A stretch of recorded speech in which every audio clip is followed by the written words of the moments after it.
Sa proseso ng varnish mga paps, no, mapa-plywood man o solid wood, kailangan nyo po muna talagang lihain para po matanggal po yung himulmol o yung mga gaspang-gaspang niya. Ang mga paps ay isanding sealer nyo. Nang sa ganun, nakapag i-wood stain nyo ay hindi kagad sisipsipin ng wood stain nyo, no, para mailaro nyo po siya ng maayos at mapantay-pantay nyo po yung kulay. Pangatlo, kapag matuyo na po yung sanding sealer mga paps, pwede nyo na pong lihain. At pang-apat, pwede nyo na po itong lagyan ng wood stain na kung ano man yung gusto nyo. Marami pong ready mix po na wood stain na mabibili po sa ano, no.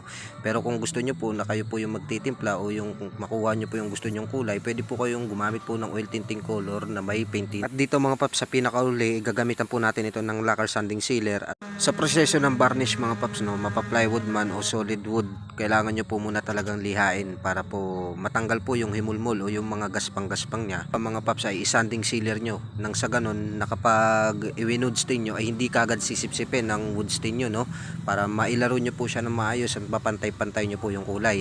Pangatlo, kapag matuyo na po yung sanding sealer mga paps, pwede nyo na pong lihain. At pang-apat, pwede nyo na po itong lagyan ng wood stain na kung ano man yung gusto nyo. Marami pong ready mix po na wood stain na mabibili po sa ano, no. Pero kung gusto nyo po na kayo po yung magtitimpla o yung makuha nyo po yung gusto nyong kulay, pwede po kayong gumamit po ng oil tinting color na may painting. At dito mga paps, sa pinakauli, gagamitan po natin ito ng lacquer sanding sealer.